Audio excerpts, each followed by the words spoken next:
My best friend of over a decade convinced my husband that I was a no good, rotten, dirty cheater, and she even presented him with fake evidence. After that story, we have a story of am I the a-hole for wanting to kick my entire family out of my house?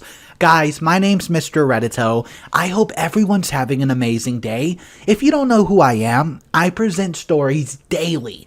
So check out the channel, subscribe if you like the content, and let's jump right into story number 1. I don't know where to start. I'm a 25-year-old female and I'm devastated. She was 25 also, and we were best friends for over 10 years before all this happened. She was my sister, my friend, the person I trusted the most, but to her, I was never anything. Because if I had meant something to her, she wouldn't have stabbed me in the back, just because I married the man she wanted. And this is important because she did this all for that very reason. 8 years ago, we met my husband, who's 29, at college. We were in our first year, and he was the assistant of one of our professors. The three of us became very good friends until he and I started dating. At that time, she never told me that she had feelings for him, so I never questioned my relationship with him. During all these years, I trusted her with very important things about my husband and myself. The last thing was the most important thing I ever told her, and that was that I'm pregnant. I even told her before I told my husband because I took the pregnancy test while I was with her, because I trusted her with my whole life. And when the test came back positive, we both cried because it was a planned baby. She seemed so happy that my chest hurts knowing it was all fake. 6 months have passed since that day, and my husband started acting weird. He was always mad at me for absolutely no reason, until I had enough and confronted him. He told me he's mad at me because he knows, quote, the truth. I asked him what he's talking about, and he showed me all the infidelity evidence he has in his hand. They were chats from a dating app between a man and, quote, me. And I use quotes because I never created that account. Someone else did and used my photos that I never posted and that I only have on my phone. So it's impossible that someone's stolen them from my social media. In those chats, I told this man that I was pregnant and that I did not know if it was his or my husband's. In those chats, I even talked to that man about recent sexual encounters while pregnant, and things like that no husband or wife want to read about their partner. I told my husband that everything was fake and that I wanted to know where he got those screenshots. He told me that they are screenshots of my old phone, a phone that I supposedly used to talk to other men. He told me that my best friend told him everything because, quote, she could not look him in the eyes knowing the truth. Apparently, she knew about my infidelities and told him to look for evidence on my old phone. Well, he did. And that's why he was acting weird the last few weeks. Of course, I told him that my friend's lying and she probably used my phone without me knowing to do this. That I never created any account and that I never slept with another man other than him in my entire life. But he didn't believe me. We had a fight and we called her to confront, but all she said that she was really sorry, but that she's no longer wanting to keep lying to one friend to save the others behind. We had a horrible fight, but she was calm as a ducking psycho, insisting that I'm a cheater. I could not convince my husband that it's all a lie, because the evidence indicates that I'm guilty. He was furious and told me to pack my stuff and get out, claiming he wanted a divorce and a paternity test. I went to my mother's house and we did the paternity test, which, obviously, indicates that the baby is his. But still, he did not believe me that I did not cheat. We had a few more fights after we did the paternity test, and I ended up in the hospital because of the stress. And apparently that made my so-called friend see reason, because she told my husband that everything he saw was fake. That it was she who made both accounts, mine and that of the man I was supposedly cheating on him with. She said that she did this because she was jealous since I'm pregnant. he doesn't pay attention to her anymore. By the way, she's a very good friend with him and both of us since we met. And that she lost her mind and acted in the worst way possible. She also said that now she's really sorry and she never thought all this would go this far. And that she just thought he'd get mad for a few days and then forgive me because she knew that, quote, he loves me so much he'll forgive me for anything. Since she confessed all that, he apologized in 1,000 ways, and we've talked a lot about what happened. We've decided to give ourselves the space we need, and we will start going to therapy, but I don't know if it'll be enough. Our relationship's at its worst. It's screwed up, and I'm afraid we can't work this out. And how could we? We said and did horrible things. During a fight, he told me to pack my stuff, and I refused. He took me by the arm to do it. He was hurting me, so I pushed him, and he hit a piece of furniture. And that's when he took me by the arms again, but this time he didn't shake me. But he's much stronger. Not only am I skinny compared to him, but he's also really tall. And when he did that, it really hurt. I don't know if we can be what we were in the past again. In the past, we almost never fought, and if we did, there was never any violence.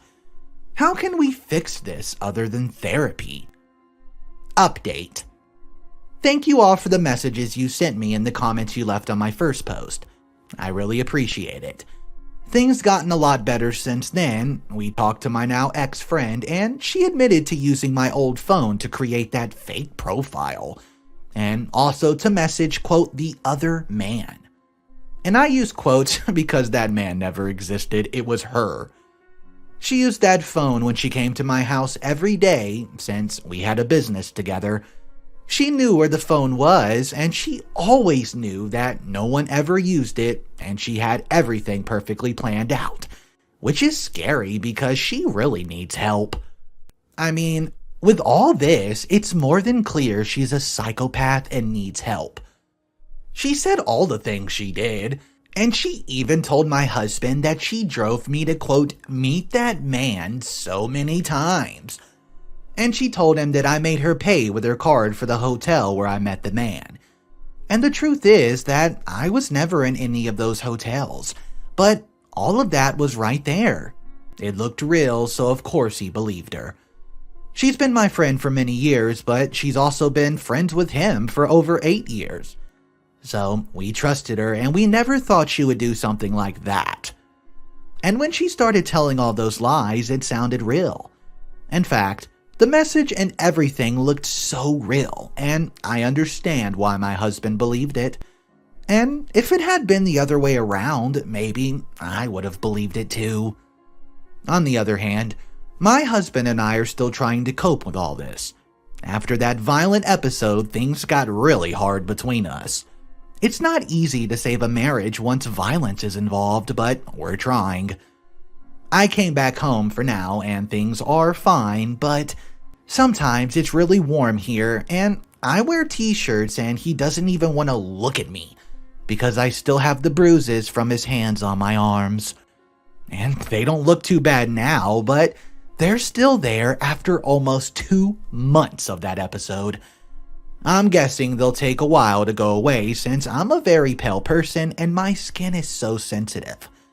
But my arms don't hurt anymore or anything like that, so I don't mind the bruises. He has apologized for what he did, and I forgave him because it was something that affected us both. I understand that we both got violent and we're both guilty for screwing up our relationship. But, like I said, we're still trying to get over it. And I guess it'll take a while to get over it. It won't be easy, but we're willing to work hard so that everything will be better and our baby arrives in just a few weeks. That's why we started individual and couples therapy. So we do hope everything gets better. Now we are focused on that. We're preparing her room and buying things for her. And for now, that's working. Our relationship's slowly getting back to how it was before, and I'm really happy about that, because we've loved each other for 8 years. And the last thing I wanted was to throw away our relationship after all that time. Because, well, I know how hard our relationship was, And I know this was the first time that we both reacted like this. We promised each other that it will never happen again, and we will do everything possible so that it doesn't happen again. So, that's all. Guys, I have no idea what I would possibly do in this situation. I don't know. I think this lady needs mental health. Who in the world tries to destroy an entire relationship just because they're jealous? This is her best friend we're talking about. What was the worst part of the story for you guys? I honestly don't know if this relationship can recover from everything they've been through. I do wish the best for OP, but let me know in the comment section down below what exactly you would have done if you were in OP's position. Our next story we're going to look at is a story about a family who takes advantage of OP and tries to hold up at his house. Well, he's not having it, and after months, he says he's kicking them out. Let's check it out, guys. Hey guys, I got a wife and 3 kids. The title's not referring to them, so let's begin. 2 years ago, my wife and I bought a house. It's relatively large and spacious, and also includes a guest house. It's also our first home. I was the first one in my family to buy a house, as we've never had that before. Both mine and my wife's family grew up dirt poor. We managed to get ourselves into a relatively comfortable lifestyle, having successful careers. At the time, my mother and her boyfriend were living in a pretty bad area.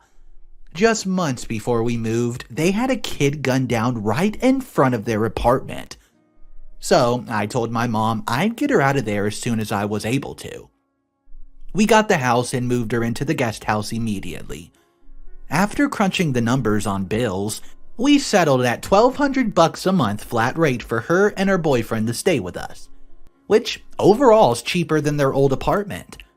A couple months go by at the new house and my wife's dad loses his job.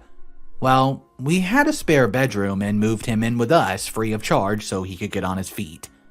About 6 months into the new home, my sister gets really sick and can no longer work. She and her 3 boys move in. I'm now supporting an entire second family who's living with me for free. Plus my wife's dad, who is now working. 2 years later, all of them are still living with us. A year ago, my mom informed me that her and her boyfriend could not afford the $1,200 rate. We agreed to lower it to $800. My sister still can't work, however, and she also has substance abuse issues, which I believe's causing, or at least definitely not helping, with her ability to work and her sickness. I've already had to kick her out once, but my mom insisted that she moves back in because, well, she's worried. If we don't take care of her, then she'll end up dead on the streets. My wife and I have been together for 7 years. One of the goals we set was to ensure our kids do not grow up like we did, in poverty. We managed to achieve that and get a dream house. However, have not had any chance to actually enjoy the house to ourselves because there's so many darn people. My kids barely have space of their own in this house, and we bought for them to just do that. I just got an email this morning that electricity rates have doubled in my renewal notice. Gas and groceries are up. Natural gas is up on the house, and my mom's the only one contributing. My wife and I are going crazy. I'm planning a family meeting tomorrow, or tonight, with everyone to talk, but I want everyone gone. My mom's boyfriend makes decent money as well, and she will be taken care of. My wife's dad has a job, and I'm sure he'll be fine. My sister and her boys are the only ones I'm worried that I'm kicking out onto the streets. I know this is probably going to be a huge argument, and chances are I'm going to alienate my sister and my mom by doing this. 12 people on the property, 10 people in the main house, and if my calculations are correct, that means the children are all stacked up in the rooms, which is what OP said he was trying to avoid by giving his family something he did not have growing up. So, in my opinion, I have to say not the a-hole. I think what OP's doing is justified. Guys, there's a complete update for this story, so let's go ahead and check that out. But first, I want to announce something if you guys don't know this. So as you know, the main channel, Mr. Reddito, has animation now. It does take us longer to make those videos, so they're going to be coming out shorter, about one per day. I know you guys like more than that, 2 contents at least, so I started another channel that will have 2 daily videos, and it's the old school style, with just words and my animation over top. So check that out, it's going to be in the description down below, and let's hop right into this update. Thank you for everyone. For starters, there was a lot of insight given into how other people view the situation, a lot of which I wasn't even fully aware of, such as this is still poverty level situation for my kids with so many people in the house. You might be a bunch of internet strangers, but I took your advice to heart and held my ground. It took this long for an update because after the first talk with my family, we had several others. I gave everyone 2 months to move out. This seemed like the fairest option to me because while I know they've been with me for 2+ years, they clearly were not looking for other options. My sister was heartbroken and upset, but not angry. It really seemed like she understood the situation and that as much as I'd love to help her, it was time for her to move on. She's already found a place to stay for a while with her kids and is working to get back on her feet.